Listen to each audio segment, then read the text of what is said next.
Hello, এ শালা তুই ভিতরে ঢোক আগে।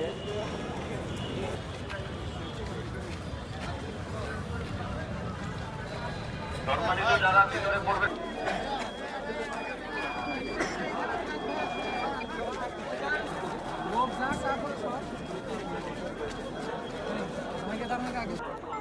সংগ্রাম সংগ্রাম আজাদি আজাদি আজাদি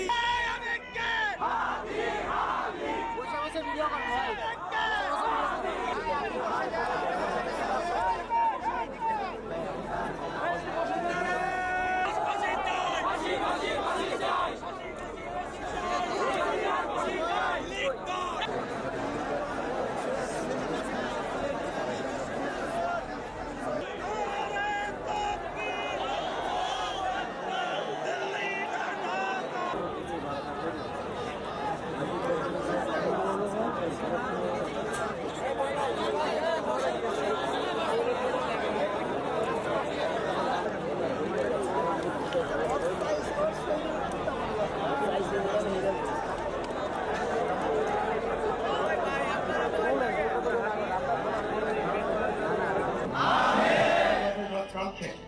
ধর্ম মন্ত্রণালয়ের নির্দেশনায় বাংলাদেশের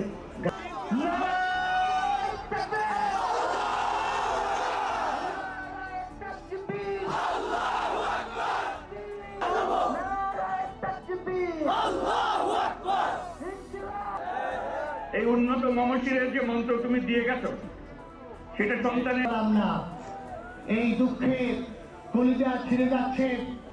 আমরা ওসমান হাদির জন্য দোয়া করি। আমি বললাম কি লাভ হবে, ও তো কোনোদিন ওর বাবার চেহারা কথা বলতে পারি। জনতা তোমার জন্য পাগল। ওসমান তুমি পাও নাই, শরীফ ওসমান হাদি তুমি বেঁচে থাকো, আমরা ওর জন্য দোয়া করি। এই দেশের এই দতভাগ্য প্রশাসন কোনোদিনও বিচার করতে পারবে না। আল্লাহ আল্লাহ তুমি আর বিচার করো আল্লাহ। আমি ভাই এই যে দেখেন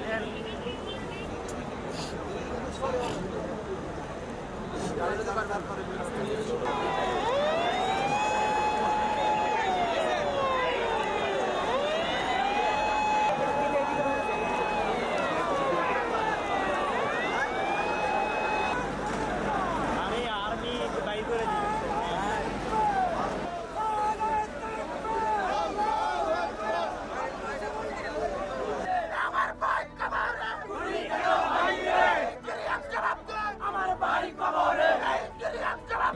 আমি জানাজায় অ্যাটেন্ড করাটা আমার দায়িত্ব মনে করি, যে এটা হলো বাংলাদেশের প্রত্যেকটা মানুষের এই জানাজায় অ্যাটেন্ড করবে অথবা দূর থেকে দোয়া করবে।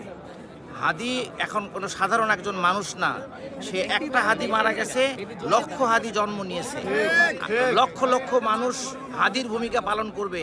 Feeling is so sad because still we don't know who killed our brother.